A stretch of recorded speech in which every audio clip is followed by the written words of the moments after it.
ಇನ್ನೊಂದು ಸ್ವಲ್ಪ ಹೊತ್ತು ನಿಂತ್ಕೊಂಡು ಓದ್ತೀನಿ, ಆಮೇಲೆ ಕೂತ್ಕೊಳ್ತೀನಿ.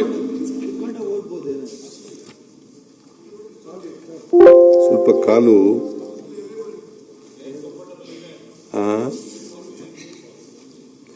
ನೋಡ್ತೀನಿ, ಇನ್ನೊಂದು ಸ್ವಲ್ಪ ಹೊತ್ತು ನಿಂತ್ಕೊಂಡು ಓದ್ತೀನಿ.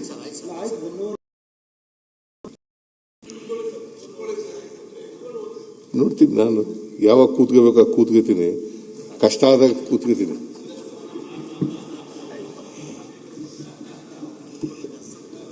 ಆರೋಗ್ಯ ಇಲಾಖೆಯಲ್ಲಿನ ಮೂಲಸೌಕರ್ಯ ಅಭಿವೃದ್ಧಿಗಾಗಿ ಪ್ರಸಕ್ತ ಸಾಲಿನಲ್ಲಿ 900 ಕೋಟಿ ರುಗಳ ಅನುದಾನವನ್ನು ಒದಗಿಸಲಾಗುವುದು. ಆಯುಷ್ಮಾನ್ ಭಾರತ ಆರೋಗ್ಯ ಕರ್ನಾಟಕ ಯೋಜನೆಯಡಿ ಹಾಲಿ ಚಾಲ್ತಿಯಲ್ಲಿರುವ 2018ರ ಚಿಕಿತ್ಸಾ ಪ್ಯಾಕೇಜ್ ದರಗಳನ್ನು ಪರಿಷ್ಕರಿಸಿ HBP 2022 ಪ್ಯಾಕೇಜ್ ದರಗಳನ್ನು ಜಾರಿಗೆ ತರಲು ತೀರ್ಮಾನಿಸಿದೆ. ಇದರಿಂದ ಬಡ ರೋಗಿಗಳಿಗೆ ಉತ್ತಮ ಗುಣಮಟ್ಟದ ಆರೋಗ್ಯ ಸೌಲಭ್ಯ ಸಿಗಲಿದೆ. ಅದಕ್ಕಾಗಿ 400 ಕೋಟಿ ರುಗಳನ್ನು ಹೆಚ್ಚುವರಿಯಾಗಿ ಒದಗಿಸಲಾಗುವುದು. ಸದರಿ ಯೋಜನೆಯನ್ನು ಯಶಸ್ವಿನಿ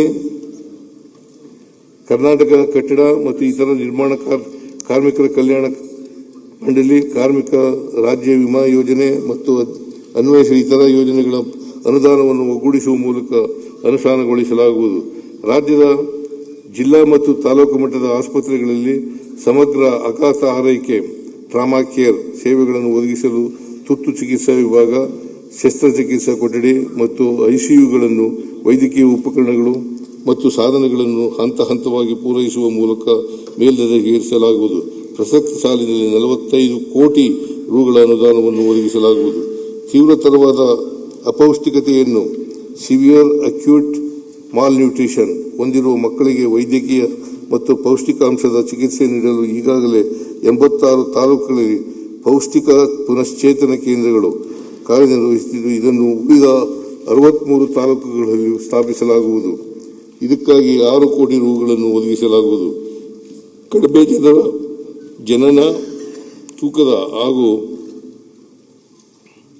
ಅನಾರೋಗ್ಯ ಪೀಡಿತ ನವಜಾತ ಶಿಶುಗಳಿಗೆ ಅಗತ್ಯವಿರುವ ವಿಶೇಷ ಔಷಧೋಪಚಾರ, ಸಮಗ್ರ ನವಜಾತ ಶಿಶು ಆರೈಕೆ ಸೌಲಭ್ಯಗಳು ಹಾಗೂ ಪ್ರಸವ ಪೂರ್ವ ಸೇವೆಗಳನ್ನು ಮತ್ತಷ್ಟು ಬಲಪಡಿಸಲಾಗುವುದು. ಈ ಕಾರ್ಯಕ್ರಮದ ಅನುಷ್ಠಾನಕ್ಕಾಗಿ 10 ಕೋಟಿ ರೂಪಾಯಿಗಳನ್ನು ಒದಗಿಸಲಾಗುವುದು. ಟೈಪ್ 1 ಮಧುಮೇಹದಿಂದ ಬಳಲುತ್ತಿರುವ 18 ವರ್ಷ ವಯಸ್ಸಿನವರೆಗಿನ ಮಕ್ಕಳ ಆರೋಗ್ಯವನ್ನು ಸುಧಾರಿಸುವ ನಿಟ್ಟಿನಲ್ಲಿ ಉಚಿತ ಇನ್ಸುಲಿನ್ ಪೆನ್ಗಳನ್ನು ನೀಡಲಾಗುವುದು.